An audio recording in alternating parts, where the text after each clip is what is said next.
কাকে বোতল ছুঁড়ে মারতে গেলেন ধোনি?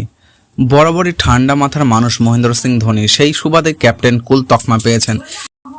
দীর্ঘ ক্রিকেট ক্যারিয়ারের খুব কম সময়ই তাকে মেজাজ হারাতে দেখা গেছে, কিন্তু গতকাল লখনৌ ম্যাচে রেগে আগুন ধোনি, যে মুহূর্তে ক্যামেরাবন্দি হয়ে পড়েছেন সোশ্যাল মিডিয়ায়। লখনৌয়ের ঘরের মাঠে হারের পর মঙ্গলবার ছিল বদলা ম্যাচ, চিপকে বদলালো না ছবিটা। মার্ক স্টয়নিস অবিশ্বাস্য সেঞ্চুরির সুবাদে 6 উইকেটে ধোনিদের হারিয়ে দেয় KL রাহুলের দল।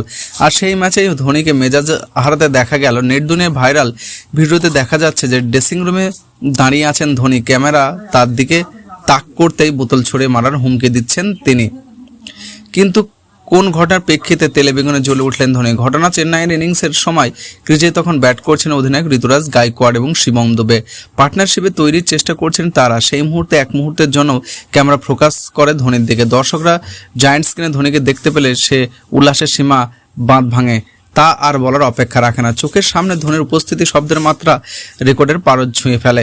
ফলে চিত্রগ্রাহকরা সমর্থকদের মুখে হাসি ফোটাতে সদা তৎপর, কিন্তু সেটাই পছন্দ হয়নি ধোনি। সেই সময় ঋতুরাজ ও দুবের থেকেও ফোকাস ঘুরিয়ে তা অগ্নি শর্মা ধোনি বোতল ছুঁড়ে মারার ইশারা করেন তিনি, যে ভিডিও এখন সোশ্যাল মিডিয়ায় চর্চায় রয়েছে।